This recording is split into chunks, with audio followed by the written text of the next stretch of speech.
Niresulta sa pagbaha ang kalit nga pagbunok sa uwan kagahapon sa pipila ka lugar sa Cebu City, labi na sa may downtown Colon area. Pipila ka mga motorista o commuters natanggong gumikan sa pagbaha. Niya ang report. Matag bunok sa uwan daw gilauman ng daan nga bahaan gyud ang pipila ka kadalanan sa syudad sa Sugbo. Sama na lang sa may downtown area sa Colon Street nga daw sama na sa dagat ang kalapad sa tubig baha.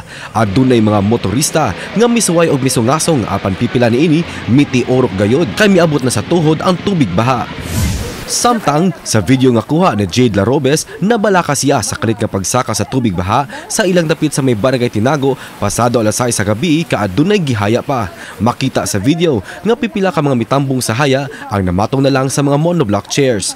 Matod ni Jade nga may na lang nga wala na makaabot sa lungon pa ang tubig baha human mihunong ra usab ang pag-uwan. Kauban si Clans Gabutin, Mark Rajabelia. GMA Regional TV Live.